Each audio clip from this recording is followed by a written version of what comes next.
All the boys and girls, and very likely some of the girls, who had got as far as the second chapter, will glance down this page and exclaim, "Dolls!" Then they will add whatever is their favorite expression of scorn, and perhaps make a motion to lay the book down. There were a good many thousands of boys in England at that time, in the 20s and 30s, who might have been badly off when the terrible 50s came if Florence Nightingale had not played with her dolls. Read on and see for yourselves. Florence Nightingale loved her dolls dearly and took the greatest possible care of them, and yet they were always delicate and given to sudden alarming diseases. A doll never knew when she might be told that she was very ill, and undressed and put to bed, though she might but just have got on her new frock. Then Mamma Florence would wait upon her tenderly, smoothing her pillow, bathing her forehead, or rubbing her poor back, and bringing her all kinds of good things in the doll-house dishes. The doll might feel very much better the next day, and think it was time to get up and put on the new frock again. But she was very apt to have a relapse and go back to bed and gruel again, once at least, before she was allowed to recover entirely. The truth is, Florence was born to be a nurse, and a sick doll was dearer to her than a strong and healthy one. So I fear her dolls would have been invalids most of the time if it had not been for Parthenope's little family, who often required their Aunt Florence's care. These dolls were very unlucky, or else their mamma was very careless. You can call it whichever you like.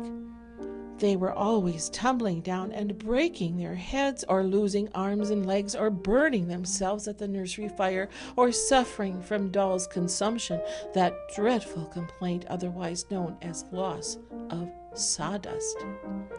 When these things happened, Aunt Florence was called in as a matter of course, and she set the fractures and salved the burns and stopped the flow of sawdust, and proved herself in every way a most skillful nursery surgeon and physician.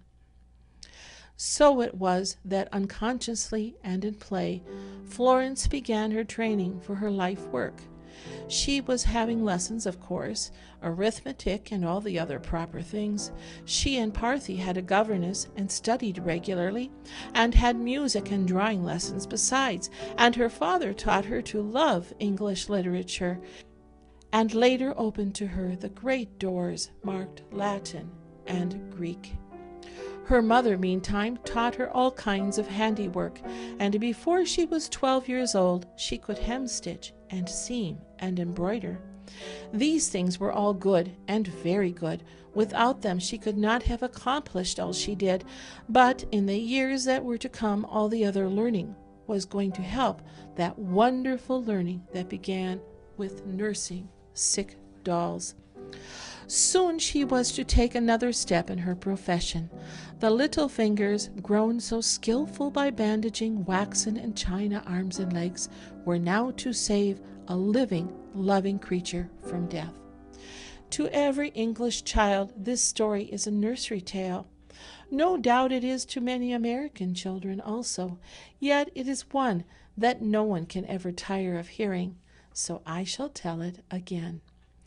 Much as Florence loved dolls, she loved animals better, and in her country homes she was surrounded by them. There was her dog, who hardly left her side when she was out of doors. There was her own pony, on which she rode every day over dale and down. Her sister's pony, too, and old Peggy, who was too old to work and lived in a pleasant green paddock with nothing to do but amuse herself and crop grass all day long. Perhaps Peggy found this tiresome, for whenever she saw Florence at the gate, she would toss her head and whinny and come trotting up to the gate. "Good morning, Peggy," Florence would say. "Would you like an apple?" "Whoa," Peggy would say. "Horses have no spelling books, and there is no exact rule as to how a whinny should be spelled. You may try any other way that looks to you more natural." Then look for it, Florence would reply. At this, Peggy would sniff and snuff and hunt round with her soft velvety nose till she found Florence's pocket, then delicately take out the apple and crunch it up and whinny again, the second whinny meaning at once "Thank you" and "More, please." Horse language is a simple one compared to English and has no grammar. Well, one day Florence was riding her pony in company with her friend the vicar. This good man loved all living creatures, but there were few dearer to him than Florence Nightingale. They had the same tastes and feelings. Both loved to help and comfort all who were in trouble, sorrow, need, sickness, or any other adversity. He had studied medicine before he became a clergyman, and so was able to tell her many things about the care of the sick and injured. Here was another teacher. I suppose everyone we know could teach us something good if we were ready to learn. As I said, Florence and the vicar were riding along on the green downs, and here I must stop again a moment to tell you what the downs are, for when I was a child I used to wonder.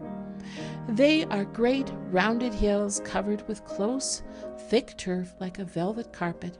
They spread in long, smooth green billows, miles and miles of them, the slopes so gentle that it is delightful to drive or ride on them. Only you must be careful not to go near the edge where the green breaks off suddenly, and a white chalk cliff goes down hundreds of feet to the blue sea tossing and tumbling below. These are the white cliffs of England that you have so often read about. Am I never going on with the story? Yes, have patience. There's plenty of time.